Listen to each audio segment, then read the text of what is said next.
Shortcut বা অল্প সময়ে ইউরোপ যাওয়া বলতে কোনো শব্দ নাই। যারাই আপনাকে বলতেছে শর্টকাটে ইউরোপ পাঠিয়ে দেবে, অল্প সময়ে আপনাকে ইউরোপ পাঠিয়ে দেবে, তারা কোনো না কোনোভাবে আপনাকে ধোঁকা দিচ্ছে। আপনি যদি ইউরোপে যেতে চান তাহলে দুটা মাধ্যম, একটা হলো ভিজিট ভিসা, একটা হলো ওয়ার্ক পারমিট, কাজের ভিসা। আপনি যদি কাজের ভিসায় যেতে চান সেক্ষেত্রে 6 মাস থেকে শুরু করে 1 বছর পর্যন্ত সময় লাগতে পারে।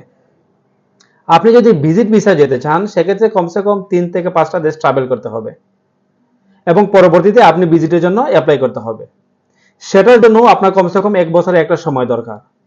আপনি একই দিনে বা একই মাসের ভিতরে 3টা দেশ ট্রাভেল করে অ্যাপ্লাই করলেই ভিসা হওয়ার চান্সটা কম থাকবে, ভিসা রিজেক্ট হতে পারে। তাই যারাই শর্টকাট যেতে চাচ্ছেন, অল্প সময়ে ইউরোপ যেতে চাচ্ছেন, তাদেরকে বলবো যে আপনারা সবথেকে ভালো হবে ইউরোপের চিন্তা বাদ দিয়ে আপনার দেশে ব্যবসা করুন অথবা মিডল ইস্টের ভালো কোনো একটা দেশে আপনার ট্রাভেল করেন। আর যাদের ধৈর্য শক্তি আছে, সময় বেশি আছে, ইউরোপে যাবার জন্য মন মানসিকতা আছে, তাদেরকে বলবো যে শর্টকাটের চিন্তা ভাবনা বাদ দিতে হবে, অল্প সময় ইউরোপে যাবার স্বপ্নটা ত্যাগ করতে হবে। অবশ্যই আপনাকে 6 মাস থেকে শুরু করে 1 বছর পর্যন্ত অপেক্ষা করতে হবে।